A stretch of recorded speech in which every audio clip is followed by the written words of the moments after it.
Here is a deep dive into the tyrant lizard king, Tyrannosaurus rex. Tyrannosaurus rex was far more than just a big lizard. It was a highly sophisticated biological machine. Its entire body was built for one purpose: to dominate its environment. An adult T-Rex was an imposing figure,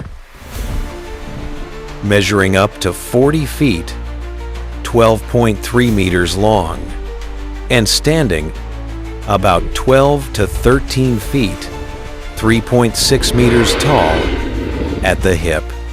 It wasn't a sleek runner, but a robust heavyweight, with estimates placing its weight between 8 and 14 tons. Its primary weapon was its head. The 5-foot-long skull housed 60 thick, serrated, banana-sized teeth. Its bite force was unmatched by any land animal, with estimates ranging from 8,000 to 12,800 pounds per square inch, enough to crush the bones of its prey with a single chomp. T-Rex was not a dull brute. It had super senses. It had enormous olfactory bulbs in its brain, indicating a sense of smell so acute it could likely track prey or find carcasses over long distances.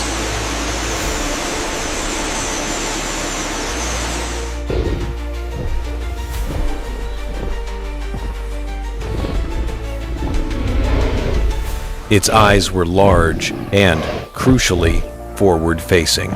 This gave it excellent binocular vision and depth perception, a key trait for a predator needing to judge distance to its prey. Analysis of its inner ear suggests it was especially sensitive to low-frequency sounds, which would have helped it detect the distant, heavy footsteps of other large dinosaurs. Its tiny two-fingered arms are famous. While too short to reach its mouth, they were not useless. They were heavily muscled and could have lifted over 400 pounds. Their exact purpose is still debated, with theories ranging from grasping struggling prey to helping the animal push itself up from a resting position. T-Rex grew incredibly fast during its teenage years, packing on as much as 5 pounds a day. This rapid growth suggests a high, warm-blooded metabolism. Most known specimens lived to be around 28 to 30 years old. The long-running debate about whether T-Rex was an active predator or just a scavenger has largely been settled. The modern consensus is that it was an opportunistic carnivore, just like most large predators today. Evidence for active hunting is strong, including a famous fossil of a Triceratops frill with a healed T-Rex bite mark, proof that the Triceratops survived an attack. T-Rex was likely an ambush predator. It wasn't a speedster. Its massive size limited it to a fast jog, perhaps 15-20 miles per hour, 432 kilometers per hour. But this was more than fast enough to catch its primary prey.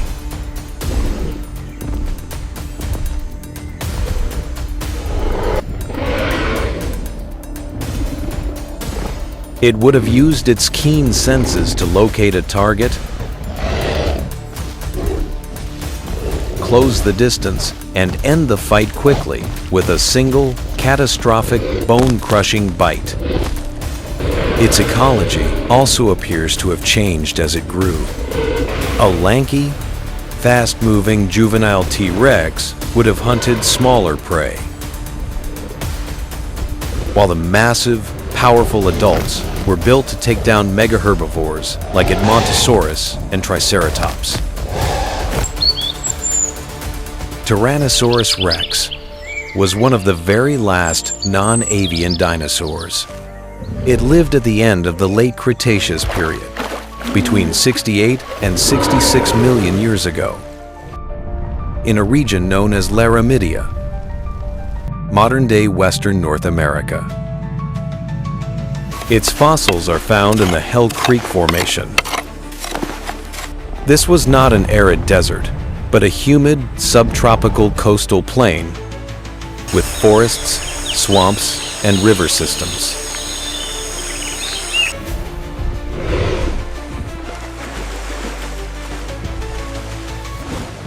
It was the undisputed apex predator of this world.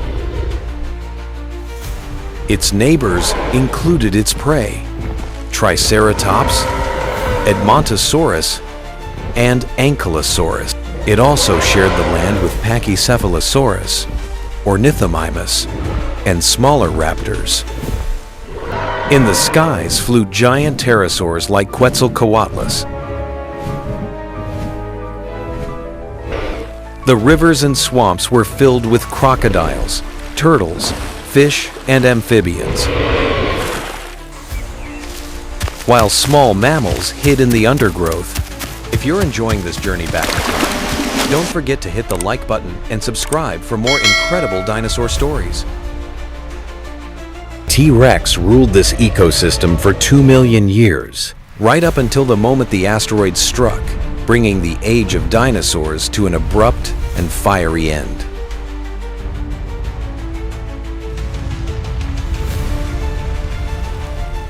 In the pale light of dawn, mist swirls around giant ferns and fallen logs. The ground trembles with the thunderous approach of Tyrannosaurus rex, the undisputed apex predator of the late Cretaceous. At the edge of a swampy creek, the giant emerges, muscles rippling beneath its scaled hide. Across the valley, Triceratops and Hadrosaurs graze in the fog-shrouded floodplain. For millions of years, T-Rex reigned supreme.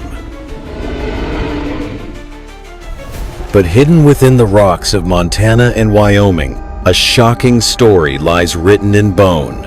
Tooth marks carved deep into T-Rex fossils reveal a disturbing possibility: that the king of the dinosaurs sometimes turned its jaws on its own kind.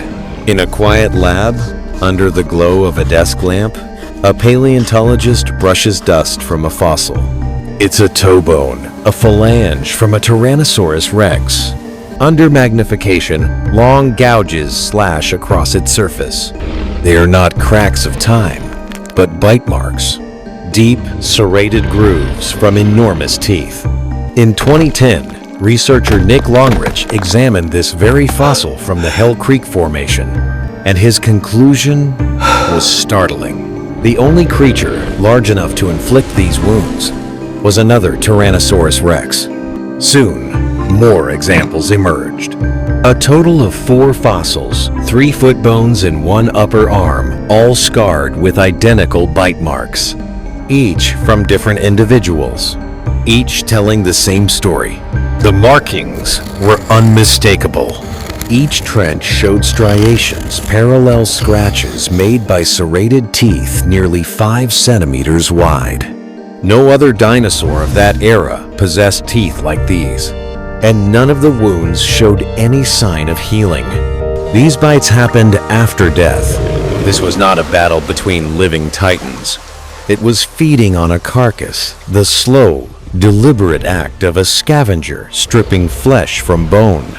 The location of the bites said everything: the toes, the feet, the lower arms, parts with little muscle in life. But the last scraps of meat after death. As one scientist put it, it was like the turkey on the 5th day after Thanksgiving getting the last bits of meat off it. The predator was feeding, not fighting. A king consuming one of its fallen kin. But before drawing conclusions, scientists ruled out all other suspects. No crocodile, no giant lizard, no other predator of the time could have made such marks. In the 6 million-year-old floodplains of North America, only Tyrannosaurus rex possessed the size, the power, and the teeth to gouge bone this deep. In those same sediments, no other carnivore even approached its mass. Paleontology, the largest lizard, was the size of a Komodo dragon. Crocodilians of the time left small punctures, never massive trenches. As paleontologists wrote, no other creature capable of inflicting that kind of damage existed in those beds. The verdict was clear. The only animal that could have bitten these bones was T-Rex itself. The pattern of damage spoke volumes. Each bite was focused, deliberate, not the random, frenzied tearing of combat. Tooth marks clustered on bony extremities, a behavior seen in scavengers, cleaning every remaining scrap of flesh. Imagine the late Cretaceous landscape. A fallen T-Rex carcass half buried in silt, its massive frame decaying in the summer heat. Another tyrant arrives, drawn by the scent of death. It lowers its head, jaws closing around the exposed bones of a foot. Teeth rake through flesh and sinew. Each bite leaves behind a signature, a fossilized testimony to a meal shared between kings. The fossils came from different sites, Hell Creek in Montana, the Lance Formation in Wyoming, yet the behavior repeated. Finding even one instance of cannibalism would be rare, but finding several, across sites and individuals, suggested something more. That cannibalism in T-Rex was not a fluke. It was likely a recurring behavior, part of how this apex predator survived in a harsh, competitive ecosystem. When food was scarce, a carcass even of its own kind was too valuable to waste. This discovery reframes our understanding of Tyrannosaurus rex. It was not simply a ruthless hunter, it was an opportunist, a survivor. In nature, cannibalism is not cruelty. It's ecology. Even lions, crocodiles, and bears feed on their own species when hunger strikes. To the T-Rex, a meal was a meal. As paleontologist Hans-Dieter Seuss observed, meat eaters of all kinds feed on dead animals. There is nothing remarkable about this at all. Still, there's something haunting in the image. The king of the Cretaceous, gnawing the bones of its own fallen kin, its great jaws echoing across a dying world. In the twilight of the Cretaceous, the Hell Creek ecosystem fades into silence. A solitary Tyrannosaurus rex moves through the mist, its silhouette disappearing into the cypress shadows. The world around it will soon vanish, extinguished by the impact that ends the age of dinosaurs. But the story of this creature, its power, its hunger, its survival, remains etched in the fossils it left behind. Every gouge, every scar, every trace bite preserved in stone is a whisper from that lost world, a reminder that even the mightiest of predators lived, and sometimes fed by the same rules that govern life today. In the end, nature spares no king, and in the deep time of prehistory, the bones of Tyrannosaurus rex tell a simple truth. The greatest hunter of all was not above becoming its own prey. Thanks for watching. Tap like, subscribe, and turn on the bell so you won't miss our next prehistoric adventure.